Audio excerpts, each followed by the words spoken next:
Hello সবাইকে, শ্রীলঙ্কা ভ্রমণের নতুন আরও একটি পর্বে আপনাদেরকে স্বাগতম। আর এটা ছিল শ্রীগিরিয়াতে আমাদের দ্বিতীয় দিন। আর প্রথম দিন যেহেতু আমরা ভালোভাবে ঘুরে দেখিনি, তাই দ্বিতীয় দিন এখানে হোমস্টের সামনে যে বাগানটা ছিল সেটা দেখাচ্ছি। আর এখানে ওই আন্টিটার পুরো বাগানটা জুড়েই বিভিন্ন রকমের পাতাবাহারের সমাহার। আগে দেখিয়েছিলাম আমি বিভিন্ন সাকুলেন্টের সমাহার, আর এটা হচ্ছে পাতাবাহার। ওনার বাগানের সবটাই জুড়ে পাতাবাহার, বিভিন্ন রঙিন পাতাবাহার এখানে ছিল। আর বাগানটা খুবই সুন্দর ছিল, খুবই গোছানো ছিল। আসলে এই ধরনের হোমস্টেতে থাকার একটা সুবিধা হলো এই জায়গাগুলো আসলে হোমলি একটা ফিলিং হয়, মনে হয় নিজের বাড়িতেই আছি এমন একটা ফিলিংস কাজ করে। আর ওনারা খুব সুন্দর করে মেনটেন করে এই বাগানগুলো, তাই দেখতেও খুবই সুন্দর লাগে। আর পাতাগুলো ভীষণ হেলদি। তারপর আমরা বের হলাম আমাদের নাস্তা করার জন্য। আর আমরা তিনজনেই বের হয়েছিলাম, আমার শ্বশুর শাশুড়ি তখনও ঘুমাচ্ছিল, তাই আমরা ভাবলাম আমরা গিয়ে নাস্তাটা করে তাদের জন্য নিয়ে আসব। আর যখন আমরা বের হলাম তখন প্রায় সব দোকানই বন্ধ ছিল, তাই আমরা হাঁটতে হাঁটতে এদিকে কাছে একজন আমাদেরকে বলল এখান থেকে সানরাইজ দেখা যায়, কিন্তু তখন তো আসলে সানরাইজ দেখার আর সময় ছিল না।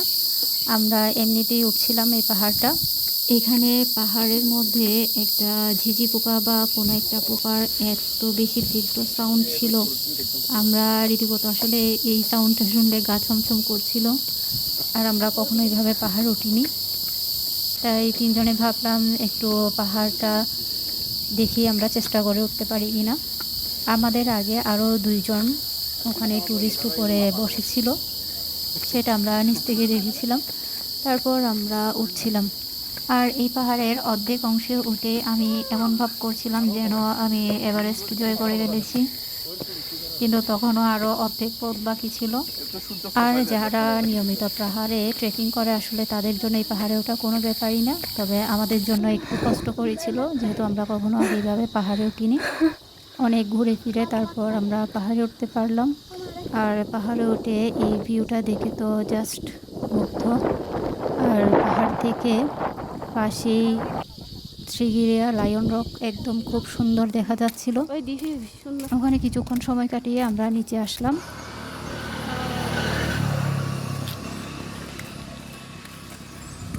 ইউতুন হন জায়গা হদুর দূরে যাবি না। আর নিচে এসে আমরা এই রেস্টুরেন্টটাতে ঢুকেছিলাম, কিন্তু রেস্টুরেন্টে ঢুকে দেখি ওখানকার স্টাফরা তখনও সবাই ঘুমে।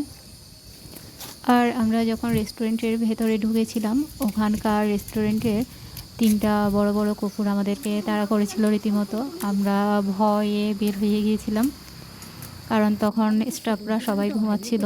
পাশেই ওদের আবার খালের মধ্যে বোর্ডের কিছু ব্যবস্থা ছিল, সেখানে বোর্ডেও দেখলাম কয়েকজন শুয়ে আছে, আর সবাই পাশে মোবাইল রেখে ঘুমাচ্ছে। আসলে কতটা সেফ হলে এভাবে পাশে মোবাইল রেখে এভাবে নিশ্চিন্তে ঘুমানো যায়। তারপর ওখান থেকে বের হয়ে আমরা পাশের আরেকটা রেস্টুরেন্টে গেলাম, এবং সেখানে গিয়ে দেখি সেখানেও তখনও স্টাফ আসেনি। একজন এসেছিল, আর সে বলল শুধু কত্তুটাই অর্ডার নেওয়া হবে, বাকিগুলো এখন করে দেওয়া সম্ভব না, সময় লাগবে। তাই আমরা কত্তুটা অর্ডার দিয়ে এখানে একটা হাতি ছিল সেটাকে দেখছিলাম, খালের মধ্যে শুয়েছিল হাতিটা।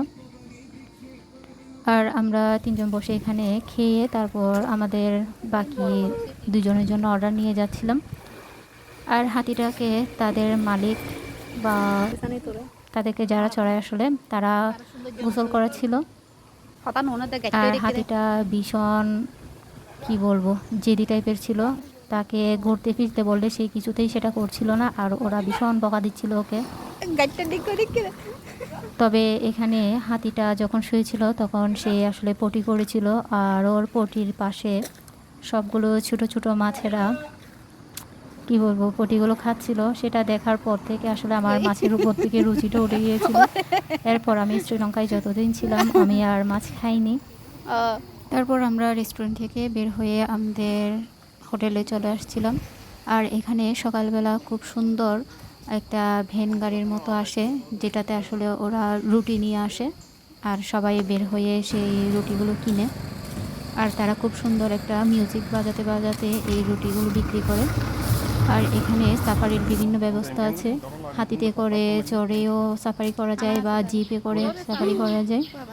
আর আমরা যখন নাস্তা নিয়ে আসছিলাম তখন দেখি একদল বানর আমাদের হোটেলের সামনে এভাবে গাড়িতে গাছে ঝুলেছিল। আমরা রীতিমতো ওদের পাস করে যেতে ভয় পাচ্ছিলাম, আমাদের খাবার টাবার টান দেয় কিনা, আমাদের ধরে টান দেয় কিনা। আমরা ভয়ে ভয়ে অনেক কষ্ট করে এই জায়গাটা পাস করেছিলাম। তারপর দুপুরের খাওয়া দাওয়া সেরে আমরা সেখানকার একটা লোকাল বিহারে গিয়েছিলাম। আর এই বিহারটা আমরা ইন্টারনেট ঘেটে বের করেছিলাম। আমরা যখন মা পাগলা রকে উঠেছিলাম তখন ওখান থেকে আসলে এই বিহারের এই যে শ্বেত বৌদ্ধ মূর্তিটা এটা দেখা যাচ্ছিল। তারপর ওখান থেকে আমরা আসলে গুগল করে এই জায়গাটার ঠিকানাটা বের করেছিলাম। আর এখানে 100-এর উপর এভাবে ভান্তের মূর্তি ছিল আর মাঝখানে বড় একটা বুদ্ধ মূর্তি ছিল। জায়গাটার এখনও কাজ চলমান। অনেকেই হয়তো এই বিহারটা এখনও চিনে না, তাই এখানে ট্যুরিস্টের সংখ্যা খুবই কম ছিল। আর এখানে শ্রীগিরিয়াতে মানুষ বেশিরভাগ আসে শ্রীগিরিয়া লায়ন রকে ওঠার জন্য। আমি বরাবরই বলি বিহারে গেলে আমি অনেক বেশি শান্তি ফিল করি, আর এখানেও সেরকম।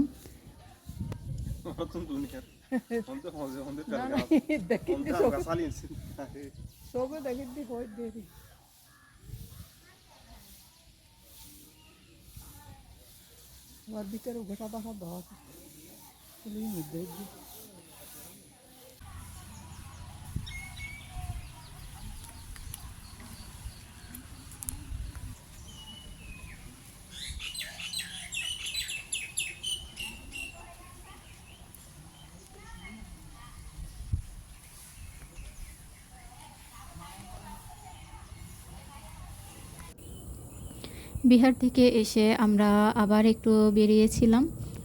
আর এই জায়গাটা হচ্ছে লায়ন রকের একদম সামনেই। তবে লায়ন রক যেতে আরও কিছুটা পথ পাড়ি দিতে হবে, কিন্তু আমরা যেহেতু লায়ন রকে যাব না, ওখানে উঠবো না, শুধু শুধু ওখানে গিয়ে আর কি করবো, সেই জন্য আমরা জাস্ট এই রাস্তাটা একটু হাঁটছিলাম। আর এখানে আমরা দুই বোন একটু দুষ্টুমি করছিলাম, ভিডিও করছিলাম। আর এখানকার রাস্তায় হাঁটতে আসলে অনেক ভালো লাগে, কারণ কেউ আপনাকে কোনো ধরনের পাশ দিয়ে হেঁটে যাওয়ার সময় কটূক্তি করবে না, কেউ আপনার ড্রেস আপ নিয়ে কথা বলবে না, কেউ আপনার দিকে আসলে এখানে কেউ কারো দিকে ঘুরেও তাকায় না। তাই এখানে প্রচুর ট্যুরিস্ট।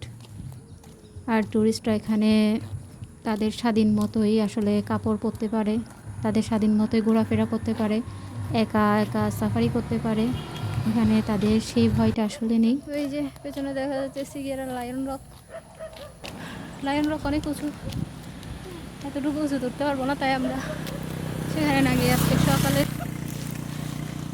এই যে এদিকে মা পাগলা রকে উঠেছিলাম সূর্যোদয় দেখার জন্য।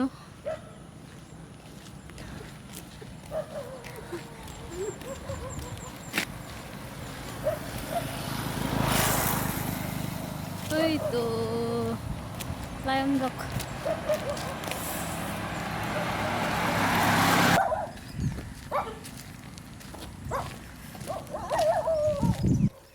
সবচেয়ে সুন্দর ভিউ।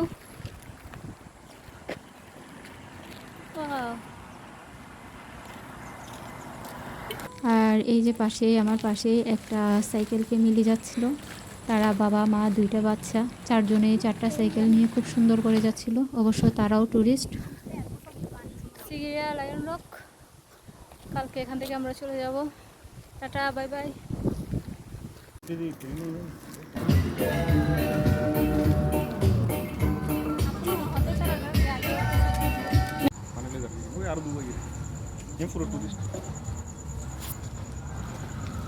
দেখো না, এটা তো লঙ্কা